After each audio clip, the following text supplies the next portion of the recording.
आज के लेक्चर में हम लोग देखेंगे ब्रिक वर्क का कैसे हम लोग रेट एनालाइज करें। ठीक है, ब्रिक वर्क फाउंडेशन में भी होता है, प्लिंथ में भी होता है, सुपर स्ट्रक्चर में होता है, सब जगह प्रोसीजर सेम है, नंबर ऑफ लेबर्स में थोड़ा बहुत अल्टरेशन होगा। जैसे कि ये पर्टिकुलर एग्जांपल जो है, analyse the rate for brick work in foundation and plinth. ठीक है, फाउंडेशन और प्लिंथ का ब्रिक वर्क के बारे में बात कर रहा है। विथ सीमेंट मोटार का जो रेशियो है सीमेंट सैंड मोटार का, वो है 1:6 का, और जो यूनिट क्वांटिटी हम लोग को लेना है वो 10 मीटर क्यूब के लिए लेना है। ठीक है, अब ये चीज़ आप लोग समझिए कि 10 मीटर क्यूब में ब्रिक भी है और मसाला भी है, दोनों का मिला हुआ रूप उसमें 10 मीटर क्यूब में। ठीक है, कुछ पार्ट ब्रिक का भी होगा सेपरेटली और कुछ मोटार का भी होगा। ठीक है, तो कितना number of solid brick alone कितना मीटर क्यूब वो ऑक्यूपाई करेगा और कितना मीटर क्यूब मोटार ऑक्यूपाई करेगा। ठीक है, मोटार का सेपरेट निकालना पड़ेगा, 10 मीटर क्यूब में कितना वॉल्यूम जो है वो मोटार ऑक्यूपाई किया है। ठीक है, अब उस मोटार में फर्दर दो सब डिवीजन है, एक सीमेंट का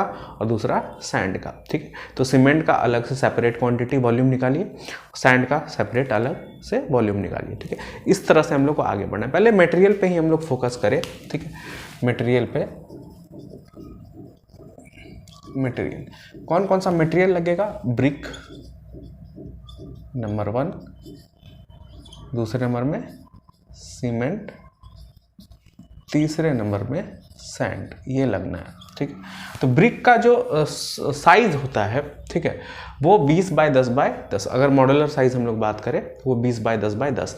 अगर मसाला के साथ, अगर नॉमिनल साइज बात करें बिना मसाला का, तो वो है कितना, 19x9x9 सेंटीमीटर में ये बात हो रहा है। ठीक है, तो हम लोग पहले कितना नंबर ऑफ ब्रिक्स लगेगा मसाला के साथ, नंबर ऑफ ब्रिक्स तो उतना ही होगा, उसको निकाल लें।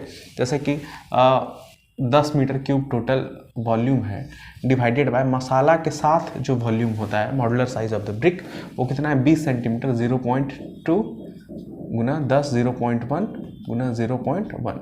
इस तरह से number of brick 10 meter cube में आपको पता चल जाएगा। ठीक है, आप लोग भी कैलकुलेट करें, 10 डिवाइडेड बाय 0.2 इंटू 0.1 इंटू 0.1। ठीक है, ये साइज आता है 5000। ठीक है, 5000।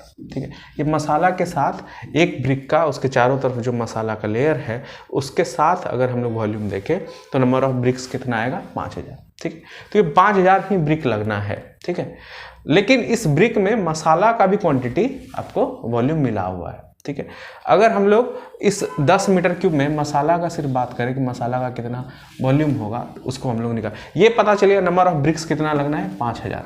ठीक है, तो ब्रिक वाला आइटम को आप ये कर सकते हैं, फिल कर सकते हैं। नंबर हो गया 5000, 24 का रेट होगा, उस रेट से मल्टीप्लाई करेंगे और यहाँ पे अमाउंट निकल जाएगा। ठीक है, ये क्वांटिटी हो गया या फिर वॉल्यूम बोल लें। उसके बाद ये यहाँ पे हम लोग दूसरा जो इस तरह से क्वांटिटी या फिर वॉल्यूम, उसके बाद इसका रेट, उसके बाद ये अमाउंट। ठीक, तो रेट 10 रुपया 12 रुपया जो भी चल रहा है पर ब्रिक, उस हिसाब से हम लोग इसका रेट दे सकते हैं।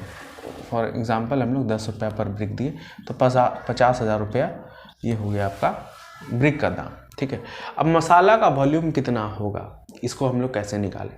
देखिए, एक ब्रिक का जो वॉल्यूम होगा वो बिना मसाला के साथ वो कितना होगा, 0.19 गुना 0.09 गुना 0.09। अब देखिए, एक ब्रिक के वॉल्यूम में जो डिफरेंस है, एक ब्रिक का वॉल्यूम 0.2 गुना 0.1 गुना 0.1, ये माइनस 0.19 गुना 0.09 गुना 0.09, ये डिफरेंस होगा एक ब्रिक के साइज में जब मसाला के साथ है और एक बिना मसाला का। यही डिफरेंस जो तय करेगा एक ब्रिक के चारों तरफ, चारों अराउंड उसके कितना वॉल्यूम ऑफ मोटार है। ठीक है, जैसे कि हम लोग इसको डिफरेंस इसका निकालें, 0.2 इंटू 0.1 इंटू 0.1 माइनस 0.19 इंटू 0.09 गुना 0.09। ये जो वॉल्यूम आएगा 4.61 इंटू 10⁻⁻⁴ मीटर क्यूब का, ये वॉल्यूम है किसका, मसाला का। ठीक है, किस मसाला का वॉल्यूम है, एक ब्रिक, अगर हम लोग एक ब्रिक के अराउंड जितना मसाला लगेगा उसका ये वॉल्यूम है। तो टोटल नंबर ऑफ ब्रिक्स कितना है 5000, तो 5000 ब्रिक्स के अराउंड कितना वॉल्यूम ऑफ मोटार होगा, इसको निकाले अगर volume of mortar around 5000 bricks, तो 5000 इंटू 4.61 इंटू 10⁻⁴, ठीक है। इसको 5000 से मल्टीप्लाई करें तो ये आता है 2.305 मीटर क्यूब, ठीक है। ये 10 मीटर क्यूब के वाल में वॉल्यूम जो मसाला का आया वो कितना आया 2.305 मीटर क्यूब, इतना मसाला का वॉल्यूम होगा, ठीक है। अब इसी मसाला के वॉल्यूम में दो पार्ट होगा, एक होगा सीमेंट का और एक होगा सैंड का, ठीक है।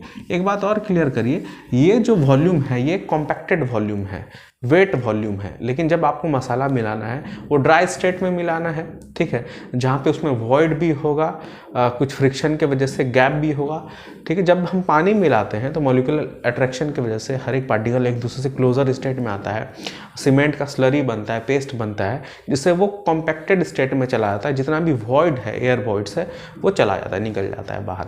तो वो कॉम्पैक्टेड स्टेट में ये वॉल्यूम है मोटार का 2.305। तो ड्राई स्टेट में जो वॉल्यूम हम लोग देते हैं, ये चीज़ याद रखिए ब्रिक वर्क में, वो 33% मोर देन कॉम्पैक्टेड वॉल्यूम, ठीक है। ड्राई स्टेट में जो हम लोग वॉल्यूम लेंगे, ड्राई वॉल्यूम ऑफ मोटार, आपको बुक में एक बार 5% मिला है, फिर 25%, इस तरह से करके दो पार्ट में आप देखेंगे, लेकिन रफली अप्रोक्सीमेटली हम लोग एक ही लाइन में कितना वॉल्यूम हम लोग बढ़ा के ले सकते हैं ड्राई स्टेट में, बस इसको याद रखिएगा 33% मोर देन वेट वॉल्यूम, ठीक है।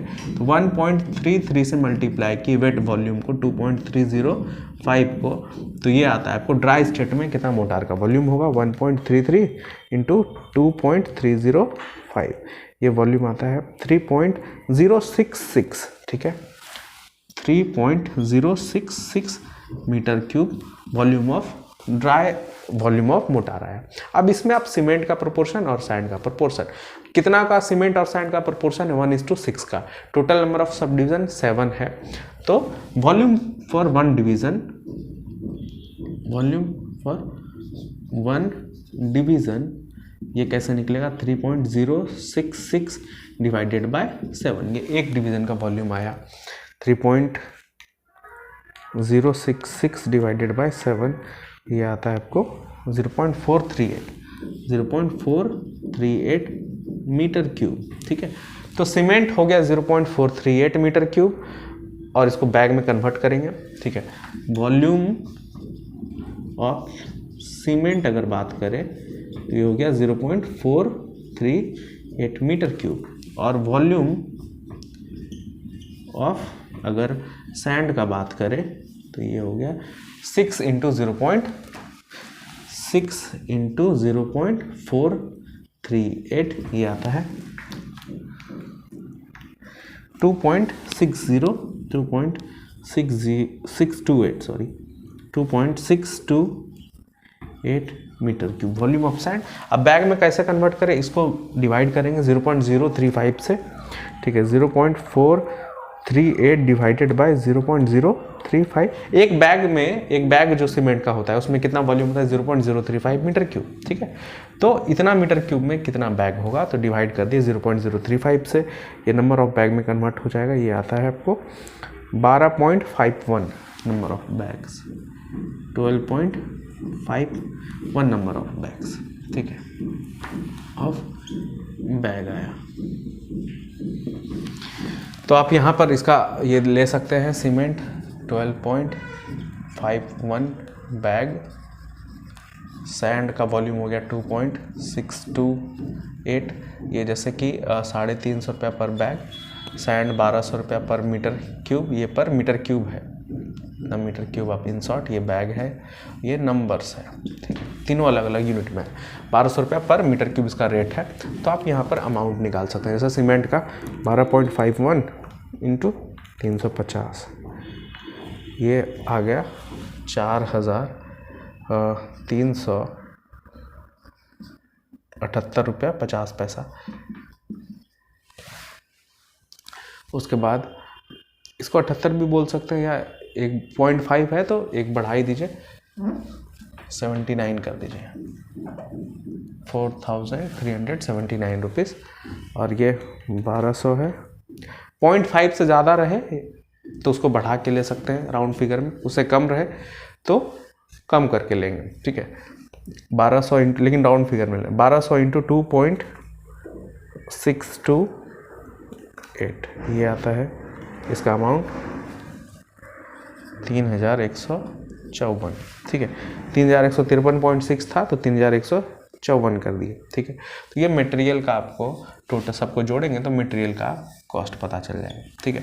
अब क्या बचता है इसमें, लेबर कैसे हम लोग निकालें, कितना नंबर ऑफ लेबर। ये आपको ये वाला जो पोर्शन है हमेशा हर एक डिफरेंट आइटम के लिए नंबर्स इसका याद रखना पड़ेगा, ठीक है।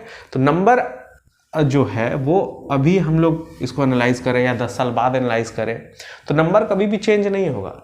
10 साल पहले भी यही नंबर था, 10 साल बाद भी यही नंबर रहेगा, लेकिन उसका दर जो है, ये रेट हो सकता है लेबर आज 200 रुपये में मिल रहा हो, कल 500 रुपये में मिले, अगले दिन कुछ साल के बाद 1000 रुपये में मिले, तो वो आदमी का दर, सामान का दर चेंज होता रहेगा ये, लेकिन क्वांटिटी जो है उस यूनिट में, पर्टिकुलर यूनिट में, ये नंबर ऑफ लेबर जो है पर्टिकुलर यूनिट में वो चेंज नहीं होगा, ठीक है। टाइम टू टाइम चेंज नहीं होगा, प्लेस टू प्लेस फिर चेंज हो सकता है। अगर प्लेन एरिया है, हिली एरिया है, तो अगर स्पेशल सर्कमस्टांसेस है तो नंबर ऑफ लेबर्स वहाँ पे चेंज हो जाएगा, लेकिन नॉर्मल सर्कमस्टांसेस में जहाँ पे प्लेन एरिया है ये नंबर कभी भी चेंज नहीं होगा, टाइम के साथ with respect to time change नहीं होगा। तो ये वाला जो पोर्शन है ये आपको याद रखना है। तो किस किस टाइप का ये लेबर था, सबसे पहले हेड मैसन, जिसको मिस्त्री भी बोल सकते हैं, हेड मैसन, दूसरा मैसन, तीसरा मजदूर, इसको बेलदार भी आप बोल सकते हैं, चौथा बॉय और लेडी कूली, पांचवा बिस्ती, ठीक है। उसके बाद छठा फर्म वर्क के लिए कुछ आप दे सकते हैं, और सातवां सन्ड्रीज, बांधने उड़ने के लिए रस्सी वगैरह, लमसम में इसका अमाउंट इस दोनों का कल भी बताए थे कि हर एक आइटम में ये दोनों इंक्लूड होगा, ठीक है। तो नंबर्स इसका आपको याद रखना है। तो इस पर्टिकुलर वर्क के लिए, इस वॉल्यूम के लिए जो हेड मैसन लगेगा वो 10 मीटर क्यूब के लिए हाफ लगेगा। ये 7 नंबर्स, ये 7 नंबर्स, ये 7 नंबर्स, बिस्ती 2 नंबर्स, ठीक। अब इसका रेट जैसे कि आप 500 रुपया दे सकते हैं हेड मैसन का, उसका जो असिस्टेंट रहता है उसको 400 रुपया पर डे दे सकते हैं, मजदूर 300 रुपया, 250 रुपया जो भी है, बॉय और लेडी ये 300 रुपया दे सकते हैं, बिस्ती ये भी 300 रुपया दे सकते हैं, ठीक है। इस फर्म वर्क में रफली आप 1000 रुपया, 500 रुपया जो आपको साइट के सर्कमस्टांसेस के हिसाब से फिजिबल लगता है, जस्टिफाइड लगता है, वो आप दे सकते हैं। सन्ड्रीज में 200-300 रुपया कुछ भी दे सकते हैं। इसका लमसम चलता है यूनिट, ठीक है, लमसम चलता है, इसका भी लमसम चलता है। इस तरह से ये नंबर्स हो गया इस वाले वॉल्यूम में, ये रेट हो गया। उसके बाद ये अमाउंट, दोनों को मल्टीप्लाई करें, यहाँ पर अमाउंट निकलता जाएगा, ठीक है। जैसे ये 250 रुपया हो गया, ये 2800, ये 2100, ये 2100, ये 600, ये अमाउंट है 500, ये 300। इस सब को जोड़े तो यहाँ पे टोटल इसका लेबर और फर्म वर्क सन्ड्रीज में कितना पैसा आया वो निकल जाएगा। अब इसको मानिए ए, इसको मानिए बी, ठीक है। ए हो गया आपको मटेरियल, बी हो गया लेबर, ए प्लस बी, इस दोनों पे आप 1.5% वाटर चार्जेस, ठीक है। अब ये आप ब्रिक वर्क कर रहे हैं तो उसमें उसके स्ट्रेंथ को अच्छा करने के लिए उसमें क्यूरिंग करना पड़ेगा, पानी देना पड़ेगा, वाटर चार्जेस 1.5% आपको ऐड करना पड़ेगा ए प्लस बी का, ठीक है। फिर ए प्लस बी का 10% कॉन्ट्रैक्टर प्रॉफिट ऐड करना पड़ेगा, ठीक है। तब जो ग्रैंड टोटल आएगा वो आपको 10 मीटर क्यूब के brick work in foundation and plinth का वो फाइनल रेट होगा 1:6 के मोटार के रेशियो में। किसका किसका ऐड समेशन किए, ये मटेरियल का जितना भी कॉस्ट आया, लेबर सन्ड्रीज फर्म वर्क का जितना कॉस्ट आया, वाटर चार्जेस 1.5% का जितना आया, ठीक है। उसके बाद कॉन्ट्रैक्टर प्रॉफिट, सबको जोड़ के जो फाइनल अमाउंट है, ग्रैंड टोटल आया, वो फाइनल रेट हुआ 10 मीटर क्यूब के ब्रिक वर्क का। अब देखिए, अब यहाँ पे फाउंडेशन और प्लिंथ के जगह यहाँ पर सुपर स्ट्रक्चर जैसे हो जाए, बस वर्ड थोड़ा चेंज है, सुपर स्ट्रक्चर, ठीक है। प्लिंथ के ऊपर जो ब्रिक वर्क हम लोग कास्ट का अगर कर रहे हैं 1:6 के रेशियो में ही, और वॉल्यूम अभी भी कितना है, 10 मीटर क्यूब का ही है, यूनिट वॉल्यूम। तो आपको कुछ भी अल्टरेशन ज़्यादा नहीं करना है, मटेरियल का कॉस्ट एज इट इज़ इतना ही रह जाएगा, नंबर्स वॉल्यूम जो भी है सैंड का, सीमेंट का जो भी है, एज इट इज़ इतना ही रह जाएगा, यानी मटेरियल के कॉस्ट में थोड़ा सा भी अंतर नहीं हो, ठीक है। अंतर क्या होगा, आपको लेबर का कॉस्ट, अब हाइट बढ़ रहा है तो ब्रिक को वहाँ तक पहुँचाने में, जैसे सुपर स्ट्रक्चर में अब ग्राउंड लेवल पे था प्लिंथ और फाउंडेशन, तो बहुत जल्दी जल्दी काम हो रहा था, लेकिन हाइट अब हो रहा है तो फॉर्म वर्क थोड़ा सा बढ़ेगा, उसके बाद आपको काम करने का जो दर है वो धीरे धीरे थोड़ा काम होना है, क्योंकि ईटा वहाँ तक पहुँचाना है, ठीक है। तो नंबर ऑफ लेबर्स में थोड़ा बहुत अल्टरेशन है, क्या अल्टरेशन है उसको देखिए। हेड मैसन अभी भी आधा ही लगेगा 10 मीटर क्यूब के लिए, मैसन यहाँ पे 7 की जगह 10 हो जाएगा, ठीक है। बॉयज़ और लेडीज़ यहाँ पे कूली जो है, ये कूली का नंबर भी बढ़ जाएगा, 7 की जगह 10 हो जाएगा। बाकी एज इट इज़ इतना, फॉर्म वर्क में पैसा आप बढ़ा सकते हैं, 500 की जगह 1000 कर दीजिए, ठीक है। सनडीज इतना ही रहेगा। अब जो टोटल यहाँ पे आएगा ये चेंज हो जाएगा, फिर ये चेंज हो जाएगा, ये अमाउंट चेंज हो जाएगा। अब सबको जो भी नया अमाउंट होगा, ये 4000 हो गया, ये आपको 3000 हो गया। इस तरह से जो भी अमाउंट आएगा इसको आप सम अप करिए, ऐड करिए, और फाइनल रेट बाकी 1.5%, इसी तरह A+B का, नए वाले A+B का 1.5% वाटर चार्ज, उसका 10% contractor profit, final rate 10 meter cube के सुपर स्ट्रक्चर में ब्रिक वर्क का।